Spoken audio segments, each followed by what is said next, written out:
Jayo Gopi Janavalabha Girivaradari Jayo Alabha Girivaradha Yashodanandana Brajajanaranjana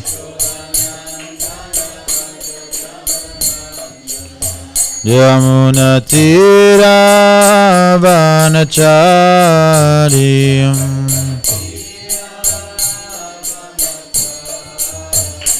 Jaya Radha Madhava Kunja Bihari Jaya Radha Madhava Kunja Bihari Jaya Gopi Janavalabha Girivaradari Jaya Navalabha Girivarada Yashodanandana Brajajanaranjana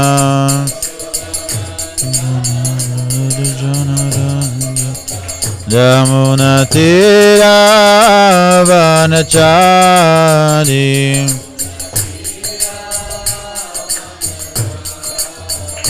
Hare Krishna Hare Krishna Krishna Krishna Hare Hare Hare Rama Hare Rama Rama Rama Hare Hare Hare Krishna Hare Krishna Krishna Krishna Hare Hare Hare Rama Hare Rama Rama Rama Hare Hare Hare Krishna Hare Krishna Krishna Krishna Hare Hare Hare Rama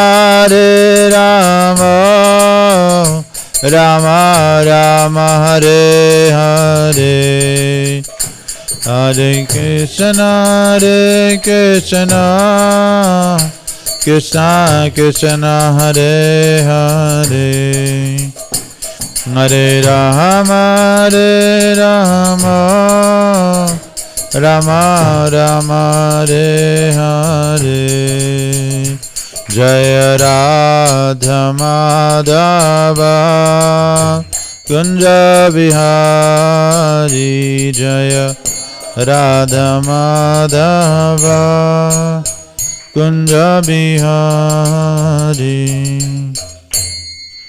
Shri Shri Radha Madhava Ki Jai Om Namo Bhagavate Vasudevaya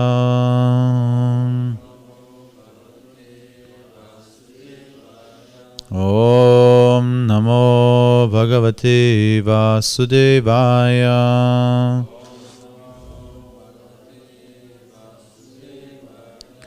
Om Namo Bhagavate Vasudevaya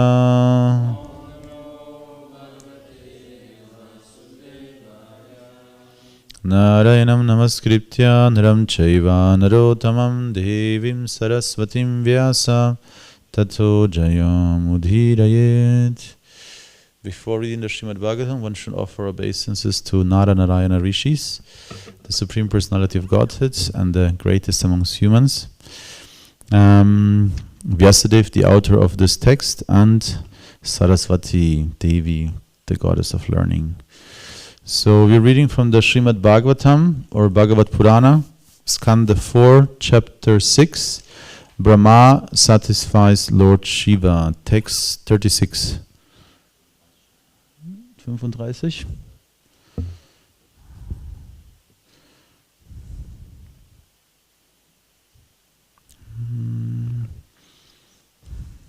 Schauen wir ganz kurz, weil ich glaube, das hatten wir schon, ja. Wir können es trotzdem, so we will chant 35, but actually we will read then 36. Verse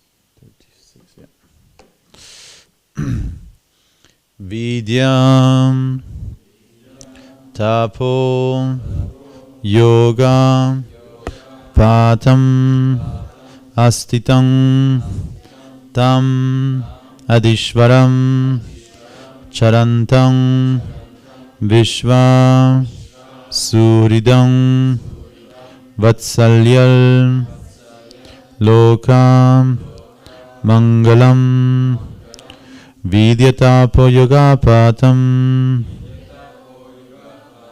Vidyatapo Yogapatam Atistang Tang Adishvaram Charantam Vishvasuhridam Vatsalyal Lokamangalam Vidyatapo Yogapatam Atistam Tang Adishvaram Charantam Vishvasuhridam Vatsalyal Lokamangalam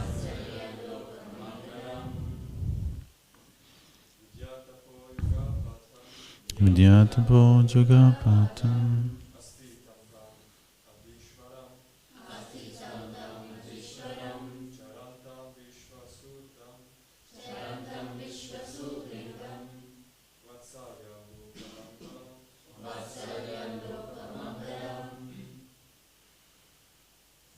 Somebody else?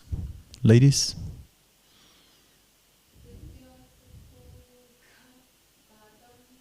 Vidyatapo Yogapatam Atishtam Tam Adishvaram Charantam Vishvasuhridam Vatsalyal Lokamangalam Vidyatapo Yogapatam Atishtam Tam Adishvaram Charantam Vishvasuhridam Vatsalyal Lokamangalam. So, word by word. Vidya, knowledge. Tapaha, austerity. Yogapatam, the path of devotional service. Atistam, situated. Tam, him, Lord Shiva. Adishvaram, the master of the senses. Charantam, performing, austerity. Vishvasuhridam, the friend of the whole world. Vatsalyat, out of full affection. Lokamangalam, auspicious for everyone. Translation. The demigods saw Lord Shiva situated in his perfection as the master of the senses, knowledge, fruitive activities, and the path of achieving perfection. He was the friend of the entire world, and by virtue of his full affection for everyone, he was very auspicious. So now we'll read verse 66. So please repeat just word by word, just by hearing. Lingam cha tapasabhishtam bhashmam danda jata ajinam angena sadhya abhram rucham chandram lekam cha vibrantam. So I'll chant once the whole verse. Lingam chatapabhishtam basmadanda ajatajinam angena sadhyabra rucha chandralekam chabibratam. Word by word. Lingam, symptom. Cha, and. Tapasa abhishtam, desired by Shaivaite ascetics. Bhasma, ashes. Dandha, staff. Jata, matted hair. Ajinam, antelope skin. Angena, with his body. Sadhyabhra, reddish. Rucha, colored. Chandralekam, the crest of a half moon. Cha, and. Bhibhratam, bearing. Translation and purport by His Divine Grace A.C. Bhaktivedanta Swami Śrīla Prabhupada Ki Jai. He was seated on deer skin, Lord Shiva, and was practicing all forms of austerity. Because his body was smeared with ashes, he looked like an evening cloud. On his hair was the sign of half moon, a symbolic representation. Purport. Lord Shiva's symptoms of austerity are not exactly those of a Vaishnava. Lord Shiva is certainly the number one Vaishnava, but he exhibits a feature for a particular class of men who cannot follow the Vaishnava principles. The Shaivites, the devotees of Lord Shiva, generally dress like Lord Shiva, and sometimes they indulge in smoking and taking intoxicants. Such practices are never accepted by the followers of Vaishnava rituals. Om Ajnanati Mirandasya Gyananjana Shalakaya Chakshurum Militam Yena Tasmai Shri Gurave Namaha Sri Chaitanya Manobhistam Stapitam Yena Bhutale Swayam Rupa Kadamayam Dadati Swapadantikam Vandeham Shri Guru Sri Yuta Parakamalam Shri Gurum Vaishnavamscha Shri Rupam Sagrajatam Sahagana Ragunatam Vitamtam Sajivam Sadvaitam Savadutam Parijana Sahitam Krishna Chaitanya Devam Shri Radha Krishna Padam Sahagana Lalita Shri Vishakam Vitamscha Namo Prabhupada Priyarasaya Jagannatha Yatra Nandamurtaye Bhakta Sukaya Krishna Kirtanena Nrisinghe Rakshataya Namaha Namam Vishnu Padaya Krishna Pristaya Bhutale Srimate Bhakti Vedanta Swaminiti Namine Namaste Saraswati Deve Gauravani Pracharine Nirvishesha Shunyavadi Paschatya Deshatarine Jaya Shri Krishna Chaitanya Prabhu Nityananda Shri Advaita Garadharam Shivasari Gaura Bhaktarinda Hare Krishna Krishna Krishna Hare Hare Hare Rama Rama Rama Hare Hare.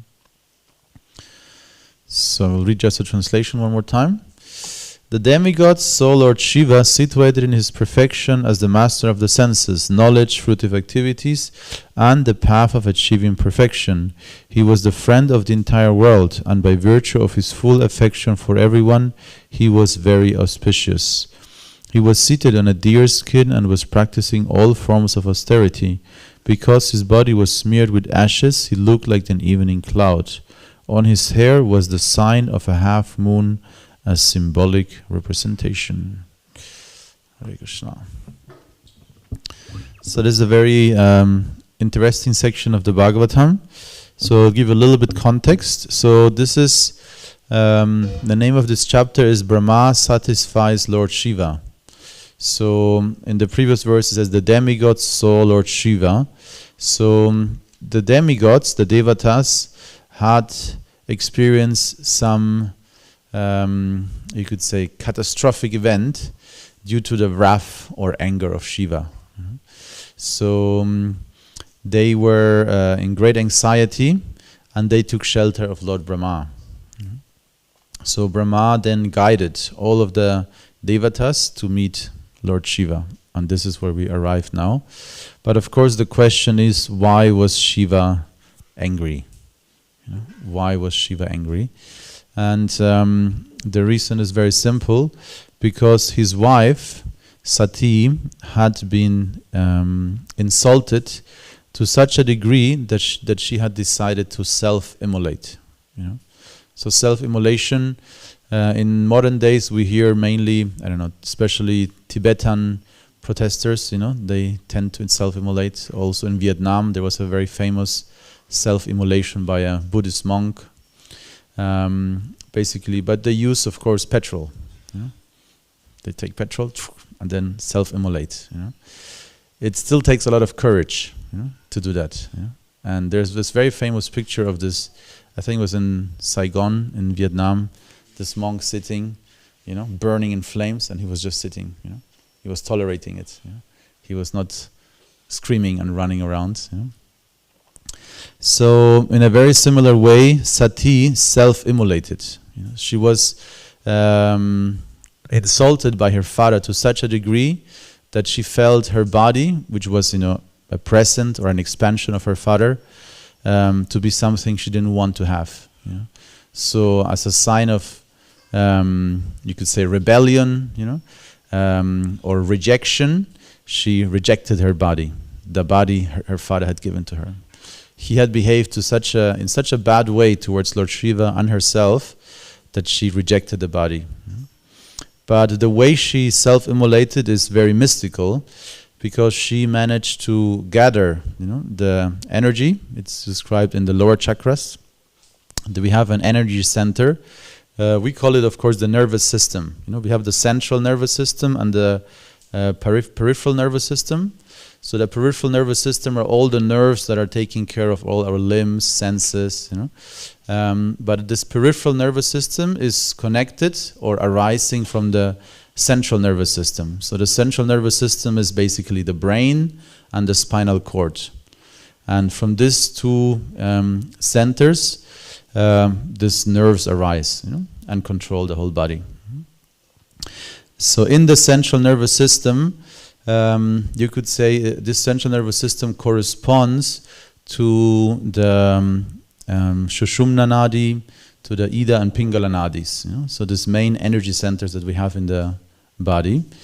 On a gross level, of course, is these two organs, the brain and the spinal cord. But on a subtle level, there is these three energies, according to yogic science. There is especially the Sushumna Nadi and then Ida and Pingala Nadi. On each crossing of these energy channels, we have a chakra. And in yogic science, you learn, which different energies and emotions and qualities are stored in these different areas. And progressively you can, transcend them and learn a lesson also, progressively. So in the case of Sati, she was expert, educated. It's described because her husband was none other than Lord Shiva, but also because she was a princess. So she was a princess, so she had knowledge of yoga and mysticism, but especially because of the relationship with Lord Shiva, she was expert. So she could immediately sit down and accumulate all the energy in the lower chakras, then raise them through the chakras, and then accumulate them here in the Ajna chakra. And then from the Ajna chakra, she manifested a flame of fire. So very powerful, not anybody can do that. And it's not a fairy tale, it's a science. And of course, usually this science of yoga, mysticism, and also related to the chakras, is usually used to transcend our material existence gradually, and gain a higher level of consciousness. But you could say that Sati did it in fast mode, She did it in fast mode and quit the body straight away. She burned it and left it behind and left. So she voluntarily, consciously left this body, and burned its residue. So this is, you could say, the foundational idea in Vedic philosophy, that there is a difference between the Atma and the body. This is the foundational idea. Ultimately, you could say any spiritual tradition should have this understanding as its foundation. That the Atma, the self, the person, is different from the body. So the body changes, the body dies, but the self neither dies nor changes. We are always the same person. And beyond this gross body that we carry, we also have a subtle body. And this is much more difficult to overcome, much more difficult to understand. You know? So it is actually described, describing the elemental layers of the universe. The elemental layers are elemental layers that cover the universe and also each body that we have. And the description is that each of these elemental layers covering the universe, each layer is 10 times bigger than the previous layer. So the idea would be, if the universe, let's say, is 1 millimeter, you know, then the first layer of the earth element would be 1 centimeter. You know? And so on. So the next layer would be 10 centimeters, you know, and then 1 meter, you know, of water, air, fire. So it becomes bigger and bigger by the power of 10. You know? And by the power of 10, you can get very fast, very big numbers. You know? So that's an idea we can get how much more powerful the elements become as they become more subtle. You know? So the subtle elements are 3 in number. They are manas, buddhi, and ahankara. So the mind, intelligence, and the false ego. So these 3 subtle layers are very powerful. You know? And we, of course, can perceive only directly the gross body. So the gross body is related to the senses, means we can see it, you know, because it has form and there's light, you know. We can smell it, you know. If you didn't take shower, no, you can smell it. It has a fragrance, you know, to it. And actually, I heard once a very interesting fact that the smell, you know, of a person is very, very crucial in relationships. Shri Shri Prahlad Lakshmana Singha Bhagwan Ki Jai. So you actually have to like the natural smell, you know, of your partner. Otherwise, it's not going to work. And in this connection, also the fragrance of Krishna is described. You know, his fragrance is all attractive for everyone. You know. So, small side note. But then, of course, we can also hear the body. You know, we can hear it. It makes noises, you know, especially in speech, but any other form of noises it might make when you're hungry. You know, a rumbling stomach. And what else? You might be able to taste it. You know? Yeah, of course, we usually don't. But if you're a cannibal, you know, you might taste this body also. You know? So that means that this body is made of 5 gross elements and is perceivable by the 5 knowledge acquiring senses. You know? The subtle body is not perceivable by the 5 senses, but it's there. You know? So the mind, you know, the mind is subtle. It means the mind is feelings, desires, and thoughts. You know? That's the mind.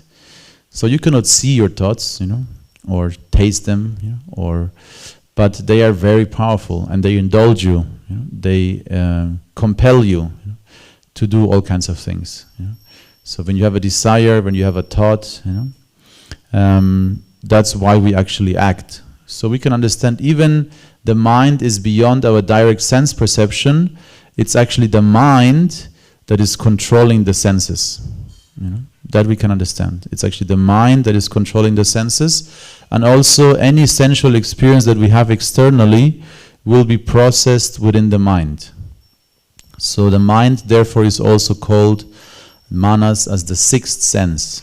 So it's the 6th sense where any information, you know, anything we see, anything we touch, anything we experience here, all of this will go into the mind and the mind will process it, you know.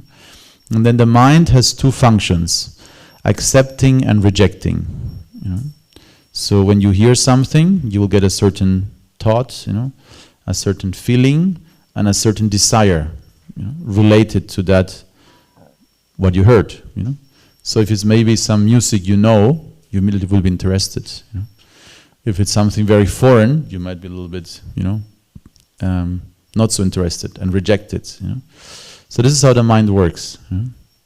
The mind is constantly accepting and rejecting. And then beyond the mind, more powerful than the mind in the best scenario is the intelligence. So the intelligence is responsible for planning and discrimination. All the plans that we make and all our decisions that we take, are informed by our intelligence. In an ideal situation, the intelligence, being a higher element, controls and directs the mind, knowing what to do and what not to do. So this is, you could say, the result of education. Any form of education will teach you to some level, or whatever the idea is, what to do or what not to do. And this might be sometimes, depending what kind of education you get, universally speaking, right or wrong. But you could say we take as the standard of education the Vedic scriptures, and that would be then our measurement. What is right, what is wrong, what should be done, what should not be done. But in general, you could say we should train our intelligence to be more powerful than the senses, and to decide selflessly and for our best interests. So both at the same time. So sometimes this might seem like a contradiction, to be selfless and at the same time think for or work or act for our best self-interest. So it seems like a contradiction. But in reality it's not. So it means that in interaction with others, we should practice selflessness. That means we should be ready to serve, and whenever we interact with somebody else, we should not act, how you say in English, counting or calculating what will be in there for me. What is the return? Return on investment. Very important. If you're a businessman, you have to think like that. But on a personal level, we should not act like that.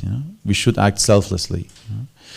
At the same time, whenever we engage with this world through our senses, we should act for our best self-interest.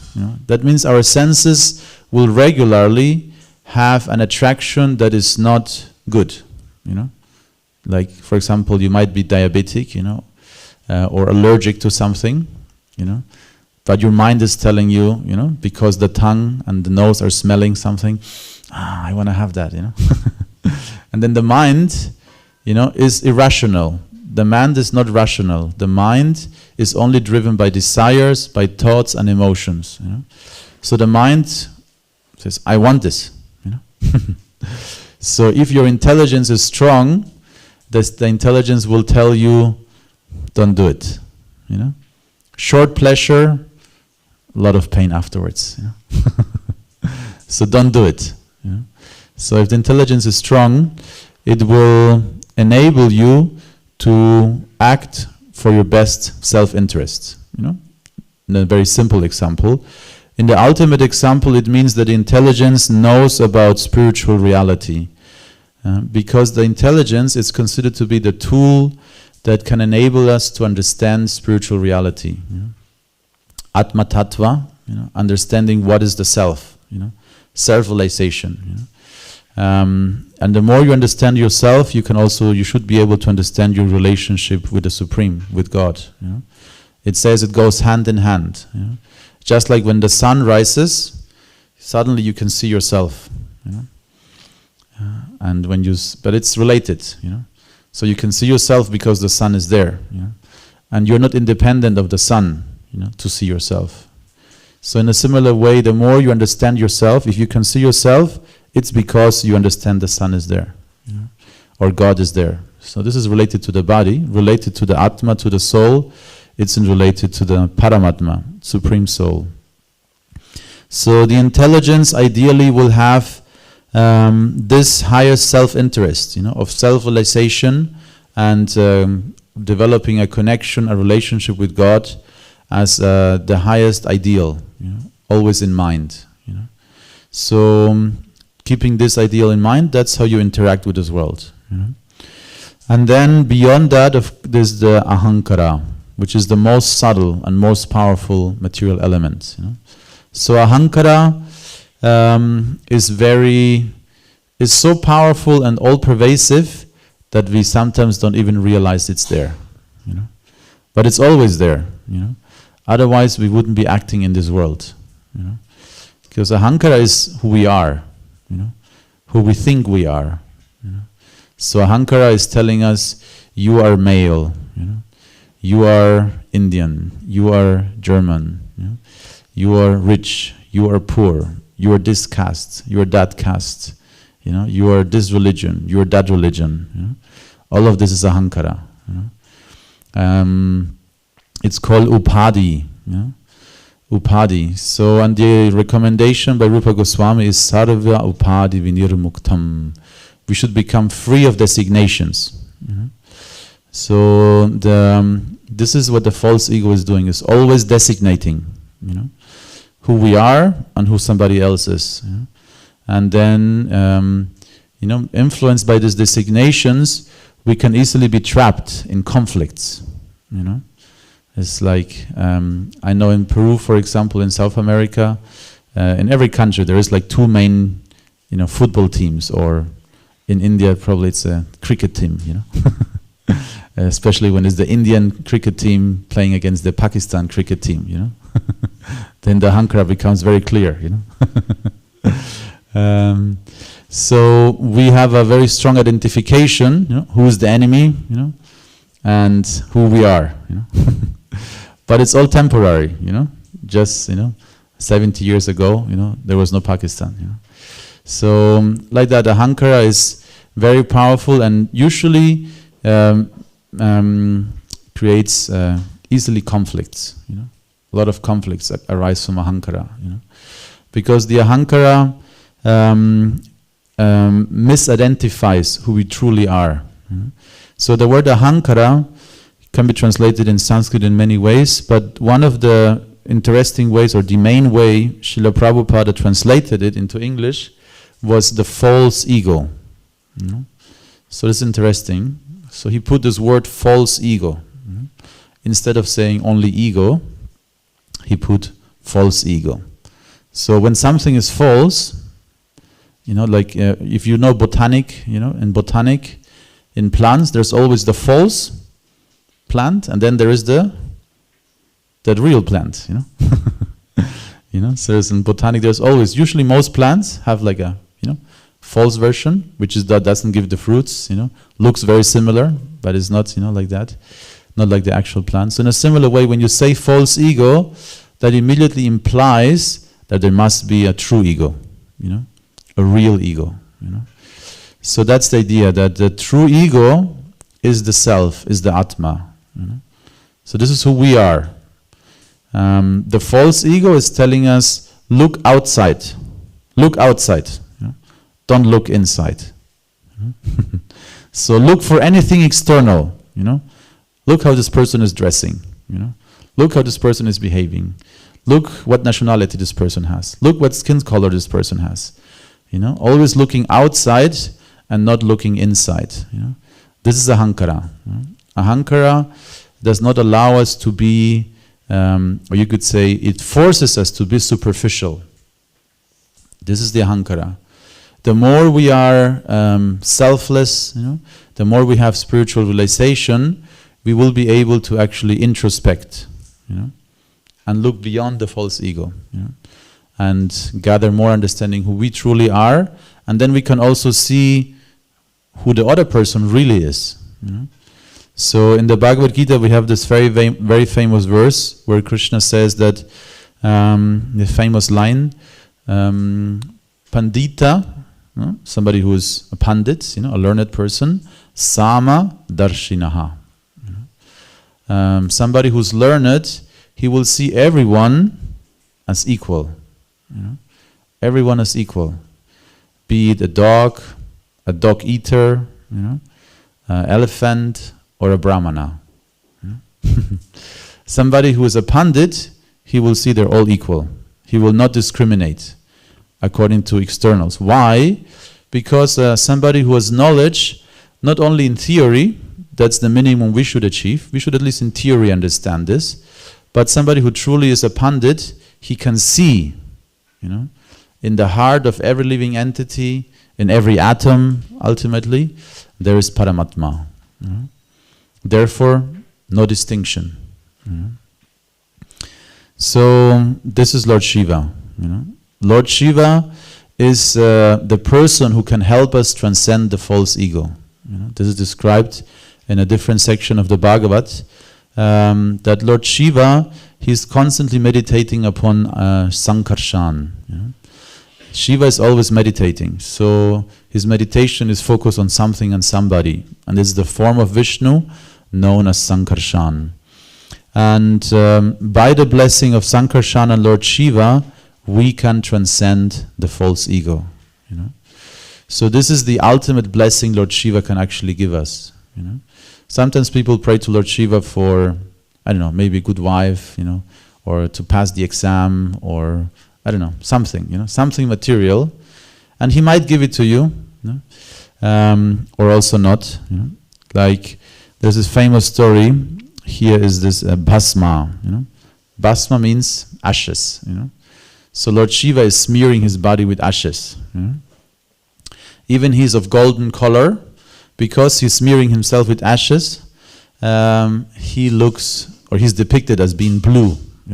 Of course, this is some, you could say, modern art mistake that all Indian gods have to be blue. In reality, they're different colors. Rama, for example, is described as being greenish. Krishna is like the monsoon clouds. And Shiva is covered by ashes. Even his skin color is golden. So because Shiva is always using ashes to cover his body, there was one Asura, Bhasmasura. He was always providing ashes, to Lord Shiva,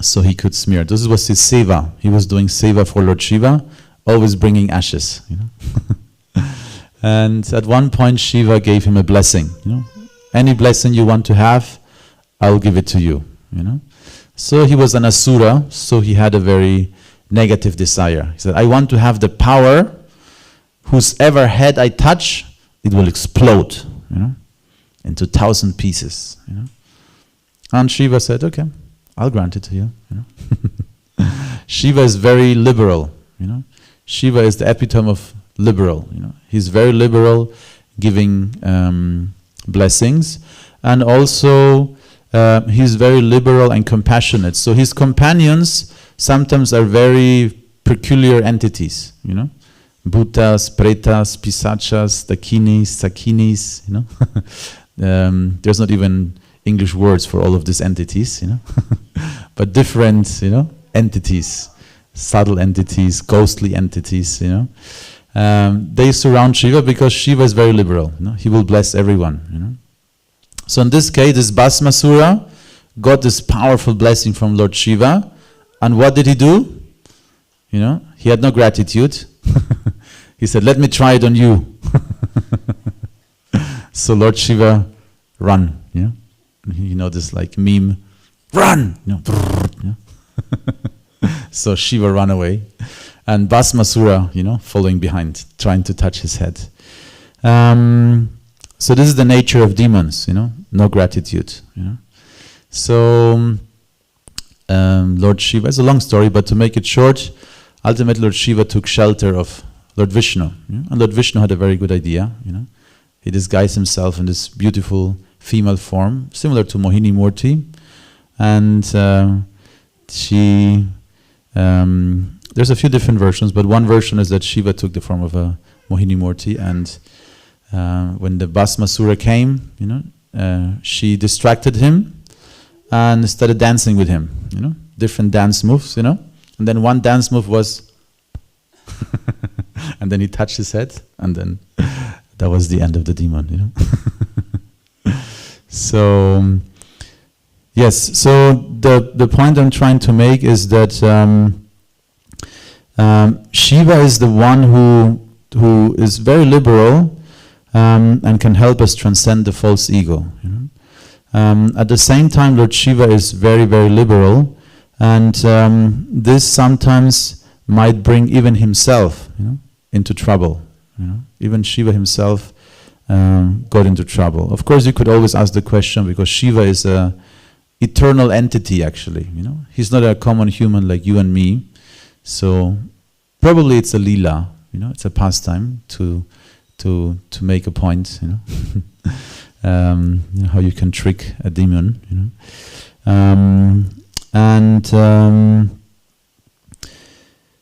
Yes, so then the other point, the main point that Srila Prabhupada was making actually in this purport is he was making this contrast between the followers of Lord Shiva and the Vaishnava. So even Lord Shiva is a Vaishnava of impeccable conduct and purity. There are those who imitate Lord Shiva. So it's a very famous saying in Shivoham. I am Lord Shiva, but you're not, But you can think you are, and you can imitate Lord Shiva. And one of the ways, one of the most common ways people imitate Lord Shiva is imitating his ability to drink the hala hala. So hala hala is very powerful poison, that was threatening to burn and destroy the entire universe after the churning of the milk ocean, Very famous depiction of this you will find in Thailand, actually. There is a very famous airport, Suvarnabhumi, in Bangkok, and in the departure gate, actually it's a crossing gate between many gates, there's this big depiction of the demigods, the devatas and the asuras, with the Vasuki snake surrounding around the Mandara mountain, Lord Vishnu on top of the mountain, Kurma Deva underneath, and they're churning the milk ocean. It's a very famous story from the Puranas. Also in the Bhagavad Purana, this story will be discussed in the 8th skanda. So we're reading currently the 4th canto. In the 8th canto, this story is discussed. And this story you will find, of course, in many Indian temples depicted, but wherever there was Indian influence in the past, you also will find it in Bangkok and Indonesia, in Vietnam, in Cambodia, so many places. So out of this churning of the milk ocean, many different items emerged, and one of the items was the hala hala, a very powerful poison that was threatening to burn and destroy everything. So this poison was threatening to burn everything, and Shiva came to the rescue. So Lord Shiva came to the rescue and took that poison and drank it. He drank it and he kept it in his neck. He kept it in his neck, and that's why Lord Shiva is known as Nilakanta. Nilakanta.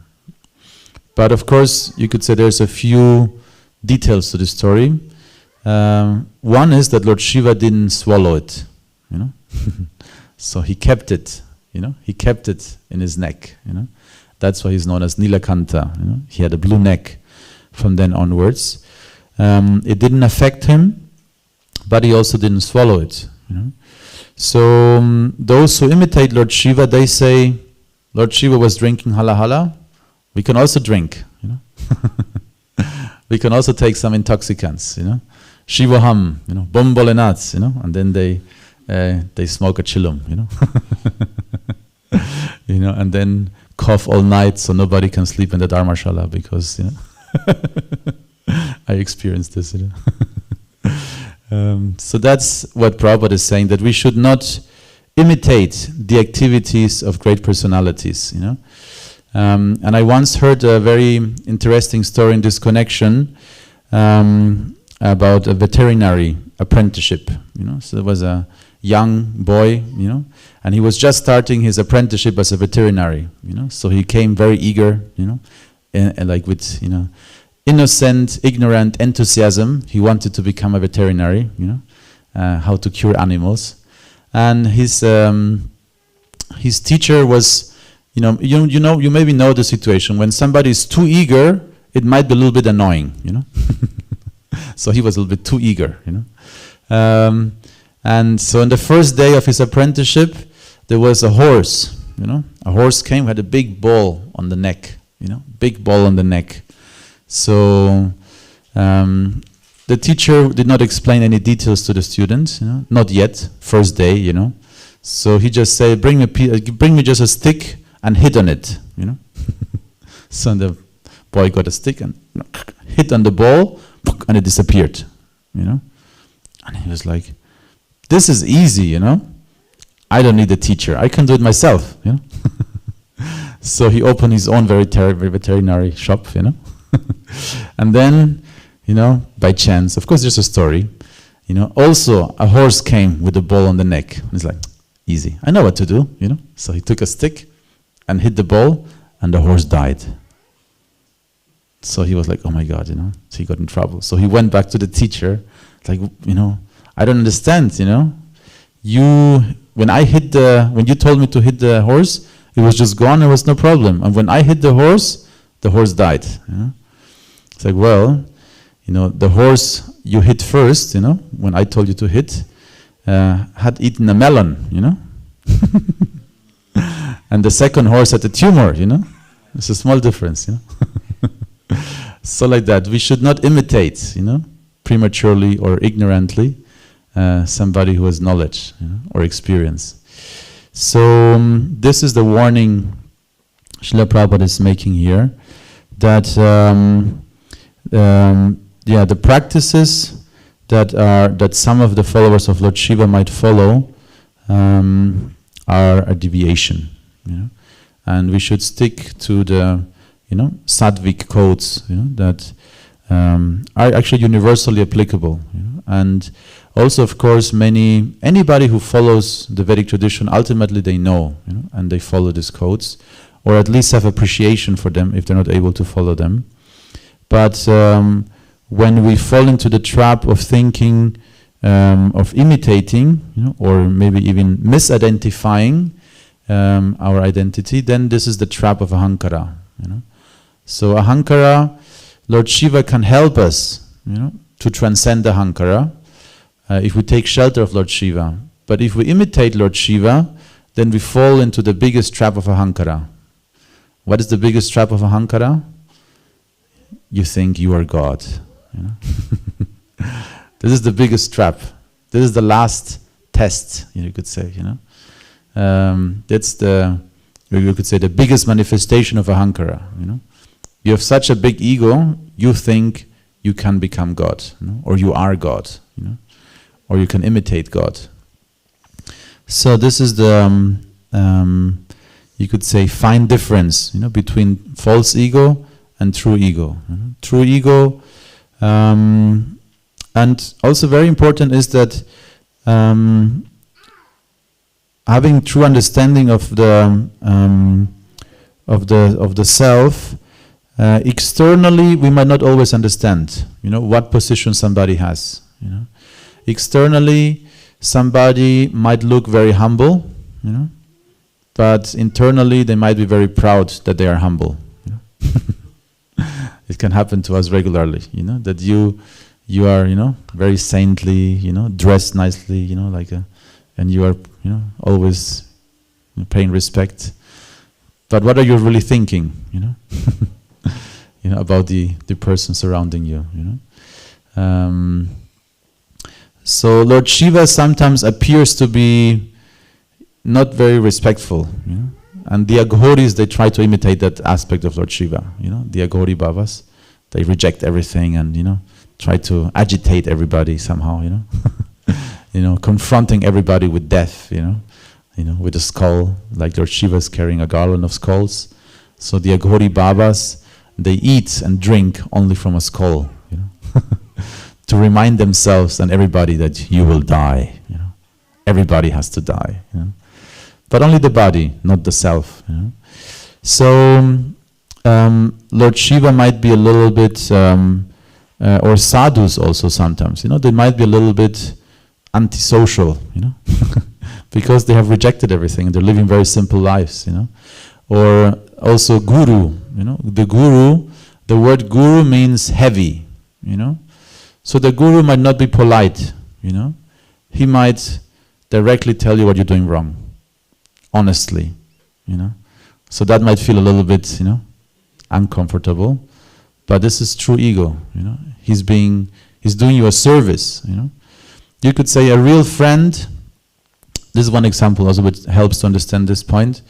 If you have somebody who's very, very close, a real friend, it says you can see a real friend when he comes to your house, he will just go to the fridge and take something and eat, He will have no shame, because he's your friend, When somebody, but of course, usually if you don't know this person, that would be, very unpolite, You come to somebody's house and you open the fridge. So what do you have? So like that.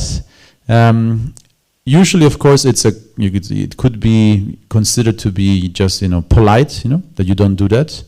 But if somebody is able to do that and the person is not offended, that means you have real friendship. So in a similar way, if you have a real friendship, a real mentor, a guru, somebody you trust, and he trusts you that you will accept his advice, he will tell you directly, what you're doing wrong. A sign of a good friend is not always, you're good, you're good, you're very good. That's usually not a good friend. He's just too lazy to point out your mistakes, or he's just trying to please you so that you please him as well in return. All on the superficial level of the ahankara. So true friendship is when we honestly tell each other, that was really bad, you shouldn't have done that, And if the friendship is deep, you understand and you're grateful. Oh, thank you for telling me. I didn't realize, I was so overcome by the false ego. In that situation, I didn't even notice maybe, Or I noticed, but I got carried away. So now that you tell me, I realized, how stupid it was. So, the previous verse is confirming that, because he's called Vishva Suhridam. That's another name of Lord Shiva. He's the friend of the whole universe. So Shiva is the ultimate friend. He is very liberal, but also, of course, Lord Shiva ultimately is Ashutosh, so he can also become very angry. If you make a mistake, he will also punish you accordingly. If you offend him, you have to be careful.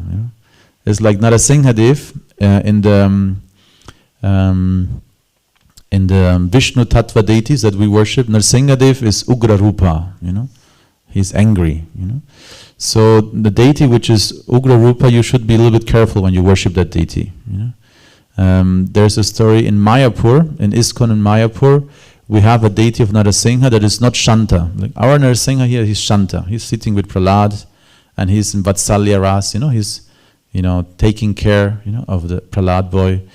But there are murtis of Narasimha where he's fully displaying his Ugra Rupa.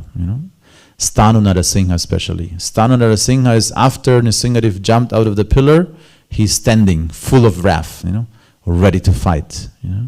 So that murti is there in Mayapur. And when they made that murti, it took a long time to find somebody who was willing to carve this deity. First place. It's like, I'm not sure I want to carve this deity. The Sthapatis, they were all reluctant. Such a Ugra Rupa to carve. You have to be careful.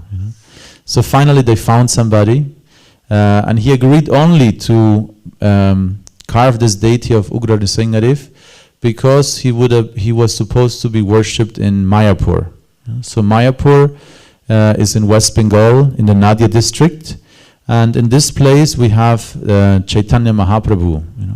Chaitanya Mahaprabhu is considered to be the Mahabharanjaya avatar of Krishna. He's the most merciful avatar of Lord Krishna, and he is also the incarnation of Krishna who introduced Harinam Sankirtan. And his mood, the mood of Chaitanya Mahaprabhu, is to overlook all mistakes and only see the endeavor in people. Because in this age of Kali, we're all committing mistakes. And a lot of the time, not on purpose, and a lot of the time knowingly, but still just out of weakness. not out of malice, or out of misguidance, or allurement, or whatever it might be. But usually, if we have the right impetus or the right association, we can improve. So that's why Chaitanya Mahaprabhu is Mahavaranjaya, extremely merciful. So the Stapati said, okay, if this deity will be worshipped at this Lilastan, Navadvip, then he will take the mood, of Chaitanya Mahaprabhu.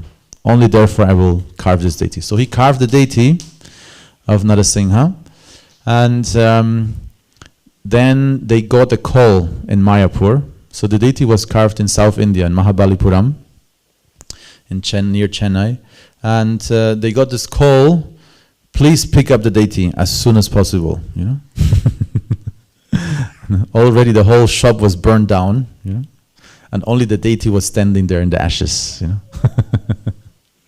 So the devotees, they came, and the big lorry with sand, and then they transported this deity from South India to Mayapur. And at that time, India was it's still a federal state, but now they changed the tax laws a little bit. But before, every border is like crossing a different country, So they check all the trucks, And whenever they say, what do you have there? Oh, it's a murti. Oh, we have one to see. So, and then they saw, okay, you can go. No further questions asked, It's a very special deity. And now it's been worshipped in Mayapur since many years.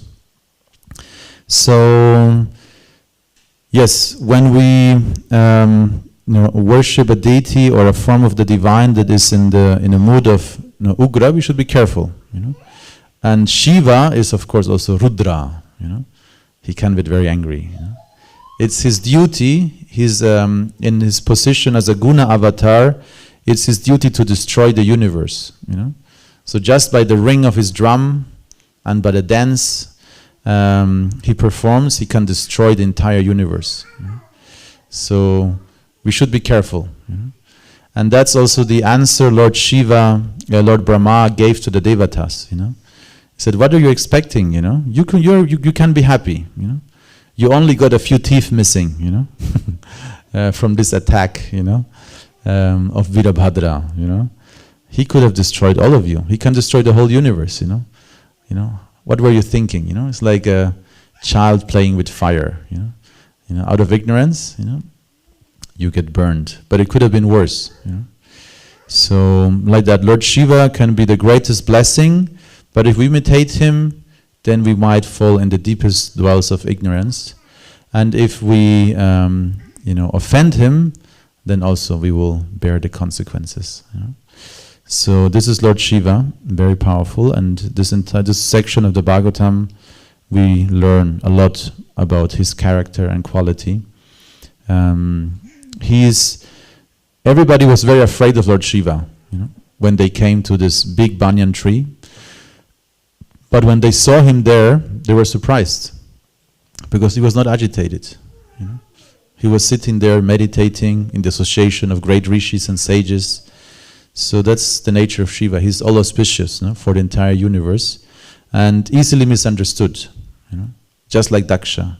If even Daksha, who's a Prajapati, a son of Brahma, if he misunderstood, we should also be careful not to misunderstand. So we should study carefully his character, his qualities, his instructions, to truly benefit, from taking shelter of Lord Shiva. Okay, Hare Krishna. Maybe there are any questions or comments? Yes, Balaram. It's so cool we can call Bashar now Balaram. Still, we need to get used to it somehow. Thank you, Prabhu. I was just wondering, kind of a technical question. When you mentioned how our Nrsingadev is in Shanti, is in Vatsalya Ras. And, because our understanding of Vatsalya Ras, like Mother Yashoda with Krishna, or Nanda Baba with Krishna, this is Vatsalya. And then there is the other way around, when Bhagavan is the father, actually, of the Bhakta. Mm-hmm.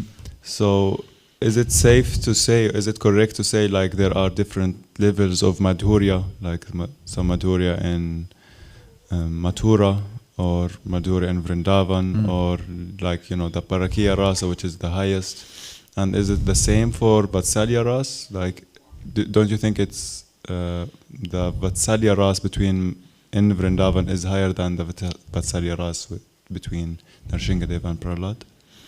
So it's like from a material point of view, to distinguish between